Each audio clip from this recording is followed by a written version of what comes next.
ubu ngubu sinema nyarwanda igeze ku rwego rushimishije cyane. Abari muri sinema nyarwanda bashinze imizi muri 2019 nubwo hari abatangiye kera bagatangira kwamamara 2016, ariko abenshi batangiye kwamamara 2019 gukomeza 2020. Ubu rero nabateguriye top 10 y'abakinyi bakunzwe muri sinema nyarwanda, mvangamo n'abanyarwenya bakunzwe ndetse n'ibyo bafite byose babikesha sinema nyarwanda. Nje turi kumwe aka kanya banyita Joshua, nk'uko bisanzwe duhera kuri number 10.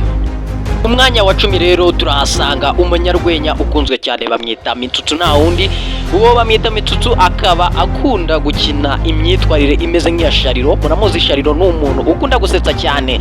Rero ku rubuga rwa Instagram akurikirwa n'ibihumbi 106, noneho ku rubuga rwa YouTube agakurikirwa n'ibihumbi 246. Ni ibintu rero bishimishije cyane, ni ibintu rero byatumye aza ku mwanya wa 10.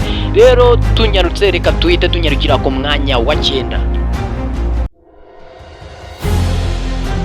Mwanya wa 9 rero turasanga umunyarwenya nawe bamwita Nsabi. Nsabi ni umunyarwenya abantu bakunda bitewe n'ukuntu avuga, bakunda ijwi rye bitewe n'ukuntu avuga kuko avuga asetsa cyane. Rero akaba yaje ku mwanya wa 9 kuko ku rubuga rwa YouTube akurikirwa n'ibihumbi 315, no ku rubuga rwa Instagram agakurikirwa n'ibihumbi 204.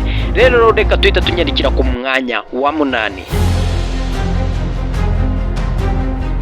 Umwanya wa 8 rero turahasanga umukobwa mwiza cyane bamwita Nyambo. Nyambo abenshi bamuzi muri filime bita Ibanga. Rero akaba akurikirwa ku rubuga rwa YouTube, akaba akurikirwa n'abantu 335, no ku rubuga rwa Instagram agakurikirwa n'ibihumbi 209. Ni ibintu rero bishimishije kuba kuri YouTube akurikirwa n'ibihumbi 335. Ni abantu benshi cyane. Ndagira ngo tuhita dukomereza ku mwanya wa 7 twihuse cyane.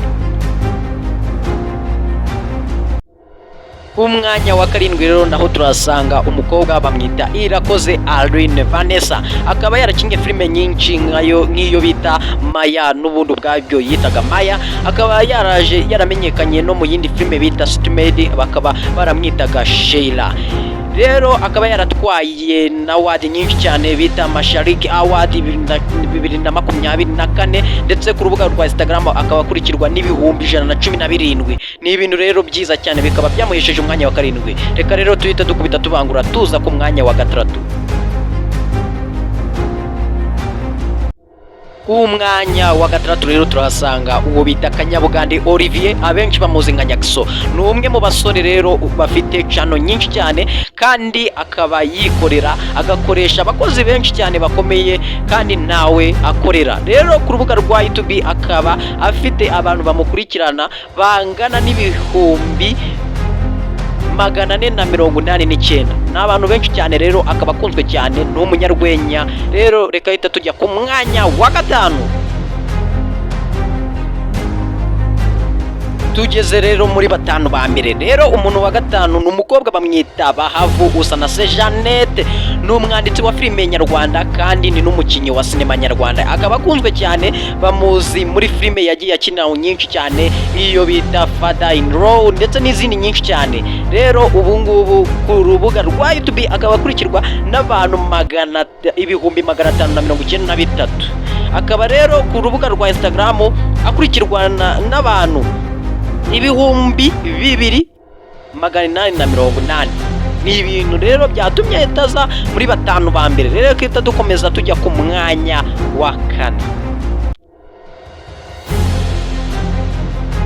Umwanya wa 4 hari uwo bita Clapton Kibonke. Ni umunyarwenya mwiza, akaba afite filime ikunzwe cyane bita Umuturanyi. Rero ku rubuga rwa YouTube akaba akurikirwa n'ibihumbi 461. Ku rubuga rwa Instagram akaba akurikirwa n'ibihumbi 572. Ibi rero bikaba byamuhesheje uwo mwanya wa 4. Reka hita tunyaruka tujye ku mwanya wa 3. Ku mwanya wa 3 haraza uwo bita Bamenya. Ni umunyarwenya mwiza cyane, akaba azwi muri seri nyarwanda bita Bamenya, akaba ari we nyir'ubwite bita Bamenya.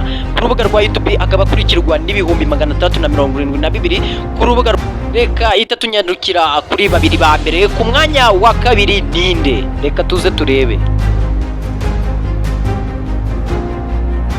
Ku mwanya wa kabiri turasanga uwo bita Niyonshuti Yannick, abenshi bamuzi nka Kramani, akaba yarise n'irindi bita Daddy. Akaba afite channel nyinshi cyane, hariyo bita Kramani Empire, akaba akurikirwa n'ibihumbi 516. Akaza indi ya kabiri bita Kingdom, akaba akurikirwa n'ibihumbi 109. Hakaza indi Ankauti yafunguje ejo bundi ubwo bamwibaga Ankauti ze bita Kramani Studio, akaba akurikirwa n'ibihumbi 12. Ku rubuga noneho rwa Instagram akaba akurikirwa n'ibihumbi 294.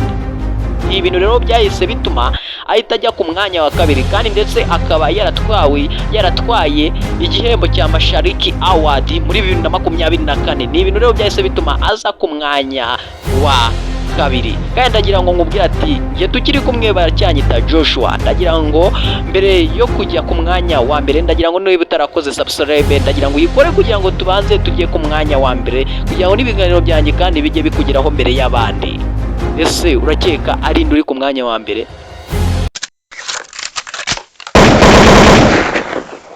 Ndagira ngo rero mumfashe twakire uri ku mwanya wa mbere, na wundi bamwita Niyitegeka Gracie, abenshi bamuzi nka Seburikoko Sekaganda, ubu ngubu akabazwi nka Papa Sava.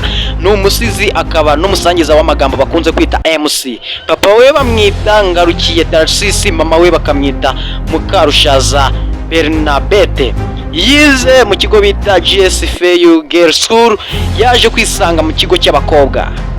Yashinze imizi muri 2016-2017, yatwaye igihembo cya filime nziza mu Rwanda. 2020 arongera aragitwara. 2024 yatwaye igihembo cya Mashariki Award. Kuri YouTube akurikirwa n'abantu ibihumbi 881. Kuri Instagram agakurikirwa n'abantu ibihumbi 340. Ni ibintu byamuhesheje umwanya wa mbere. Ndagira ngo ngushimire wowe twabanye muri kino kiganiro nk'ibisanzwe banyita Joshua. Nubu ubona ibyo yenda napanze yenda bihabanye n'ibyo wari gukora, ndagira ngo uze kwandika muri comment uko wabiri kubigenza, kugira ngo tuzabone ubutaha aho duhera dukora ibi bintu. Ndagira ngo ngushimire wowe twabanye kandi ukore subscribe. Ciao ciao.